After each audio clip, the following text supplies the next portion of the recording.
Alors, on va commencer euh, la dernière partie dans le chapitre, ce sont les indicateurs colorés.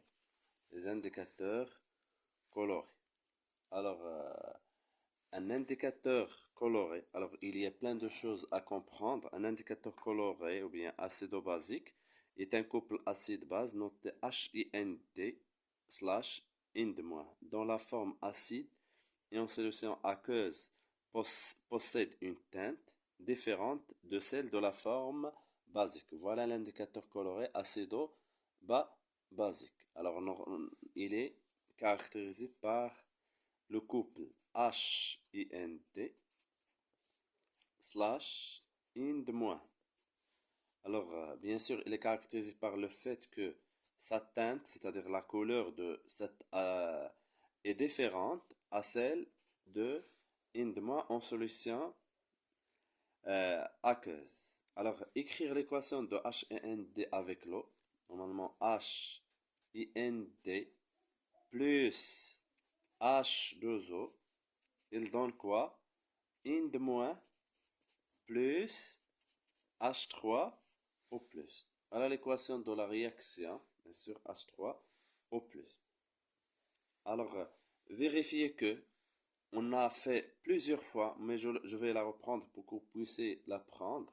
Normalement, Ka, c'est la concentration de la base qui est IND- fois la concentration de H3O plus divisé par la concentration de H et NT. Alors, en écrivant ça de la façon suivante, Ka égale H3O plus fois la base IND- divisé par H et NT. Bien sûr, on va faire entrer la fonction log. Donc, on aura log Ka égale à log H3O plus. Je vais l'écrire directement. Log A fois B, c'est log A plus log B qui est log IND- divisé par H et NT. Bien sûr, je vais faire moins log H3 plus vers l'autre côté et ça vers l'autre côté. Donc, on aura moins log la concentration de H3O plus égale à moins log Ka plus log IND- par H et NT. Moins log H3 plus c'est PH. Moins log Ka c'est pKa. Plus log IND- divisé par H et NT. Voilà la relation bien démontrée. Alors bien sûr, regardons ici s'il vous plaît. On admet que l'indicateur coloré prend sa teinte acide, c'est H et ND supérieur des fois à IND-. Vérifiez ça. Donc, qu'est-ce qu'on va faire s'il vous plaît pour la question numéro 3. Alors, la question numéro 3, suivant s'il vous plaît. Qu'est-ce qu'on va faire pour montrer cette... C'est facile, hein. Essayez de suivre.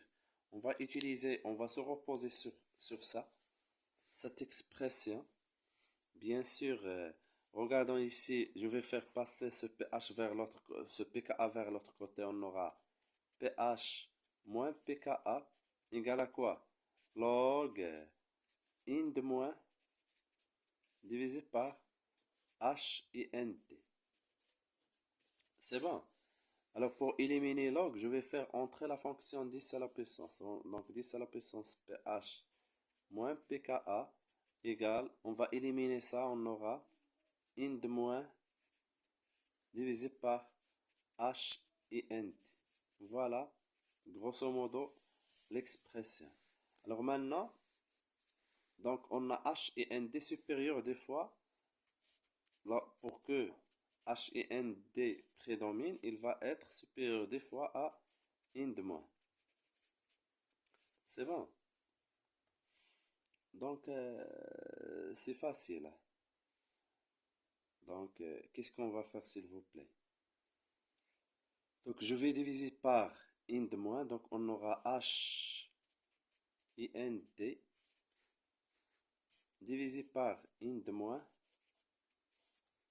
est supérieur à 10. J'ai fait passer ce in de moins vers l'autre côté. Donc, on va utiliser ça. Ou bien ça dépend d'où vous voyez. Donc, qu'est-ce qu'on va faire? On va faire ici, c'est l'inverse. Donc, on aura quoi?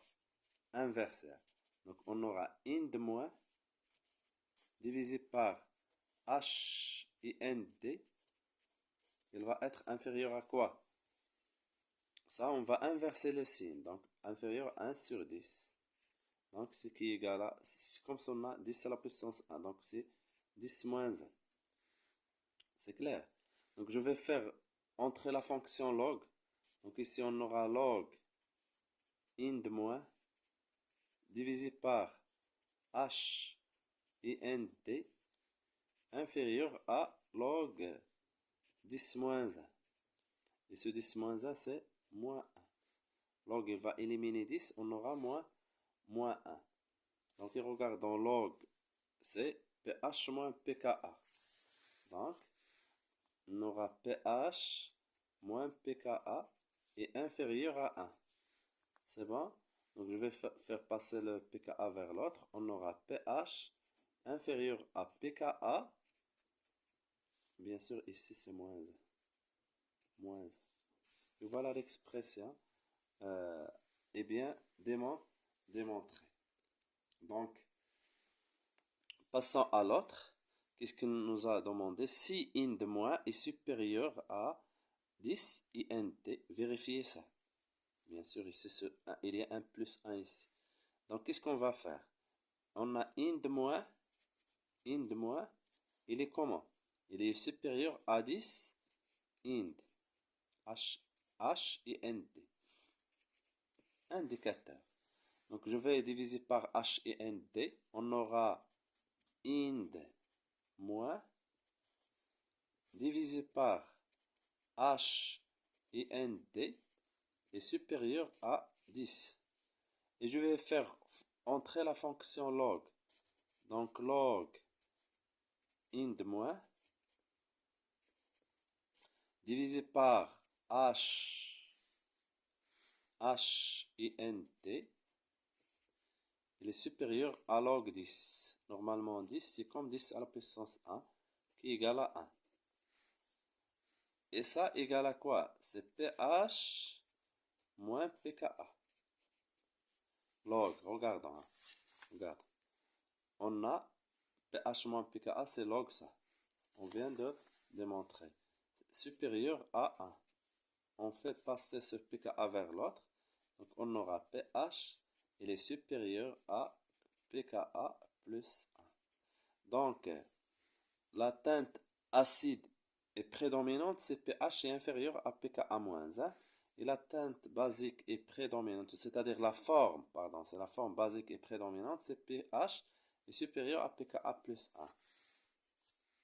Donc, regardons ici.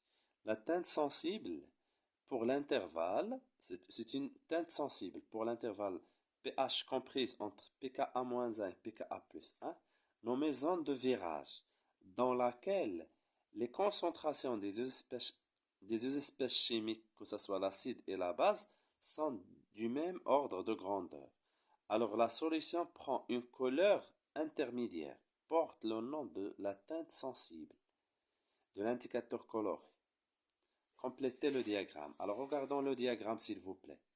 Donc le diagramme il est gradué en pH. Il faut la prendre. Et on a deux zones. La zone où on a pKa moins 1 et ici pKa plus 1. Alors vous voyez en voir s'il vous plaît. Ici on a une teinte sensible entre les deux. C'est aucune forme n'est prédominante. Donc on a une teinte sensible. La teinte sensible, on se trouve dans la zone de virage. Zone de virage. Lorsque pH est comprise entre pKa-1 et pKa plus 1. Bien sûr, si pH est inférieur à pKa plus 1, c'est la forme Ici, c'est la, la forme acide. Donc, c'est la teinte A acide. C'est bon? Ici, c'est la teinte ou bien la forme basique. Est-ce que c'est clair? Donc, ici, s'il vous plaît, une petite conseil, s'il vous plaît. Essayez de voir. Ça, c'est la septième partie du chapitre. Essayez de voir toutes les parties. J'ai bien préparé toutes les parties. Essayez de les voir. Je vais vous lancer les exercices concernant les transformations associées aux réactions acédo-basiques. Bien sûr, on va voir plusieurs exercices.